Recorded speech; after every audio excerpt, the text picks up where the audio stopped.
പ്രവാസികളുടെ പേരിൽ 3-ൽ കൂടുതൽ സെലൂൺ കാറുകൾ രജിസ്റ്റർ ചെയ്യരുതെന്ന നേരത്തെയുള്ള നിയമം സുൽത്താനേറ്റ് വീണ്ടും കർശനമാക്കുകയാണ്. ഇതോടൊപ്പം വാണിജ്യ ആവശ്യത്തിന് ഉപയോഗിക്കാൻ സാധ്യതയുള്ള വാഹനങ്ങൾ ഇപ്പോൾ പ്രവാസികളുടെ പേരിൽ രജിസ്റ്റർ ചെയ്ത് നൽകുന്നില്ല. 4 വീലർ എന്ന് പൊതുവെ അറിയപ്പെടുന്ന സ്പോർട്സ് യൂട്ടിലിറ്റി വെഹിക്കിൾ 1-ൽ കൂടുതൽ വിദേശികൾക്ക് രജിസ്റ്റർ ചെയ്ത് നൽകുന്നില്ല. കൂടുതൽ പേർക്ക് യാത്ര ചെയ്യാൻ കഴിയുന്ന ടൊയോട്ട ഇന്നോവ, ചരക്ക് ഗതാഗതത്തിന് ഉപയോഗിക്കുന്ന സുസുക്കി APA തുടങ്ങിയ വാഹനങ്ങൾ സ്വന്തം പേരിലാക്കാൻ വിദേശികൾക്ക് കഴിയില്ല. ഈ മേഖലയിൽ പരമാവധി സ്വദേശികൾക്ക് അവസരം നൽകാനാണ് നടപടി. ഒമാനിലെ ട്രാഫിക് നിയമത്തിൽ പറയുന്നുണ്ട്, വിദേശികൾക്ക് 3 വാഹനങ്ങൾ കൂടുതൽ അവരുടെ വ്യക്തിയുടെ പേരിൽ സ്വന്തമാക്കാൻ പാടില്ലെന്ന്.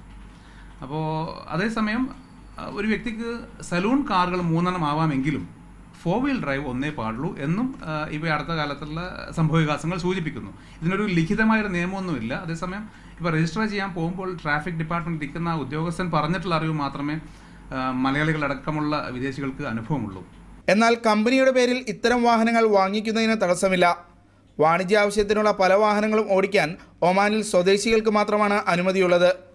ഗൾഫിലെത്തിയാലുടൻ ലൈസൻസും കാറും സ്വന്തമാക്കുന്ന പ്രവാസികളുടെ ശീലത്തെ നിയന്ത്രിക്കുന്നത് തങ്ങൾക്ക് തിരിച്ചടിയാവുമെന്ന ആശങ്ക വാഹന വിപണിയിലും ശക്തമാണ്. Shino Shamsudheen, media 1, Muscat.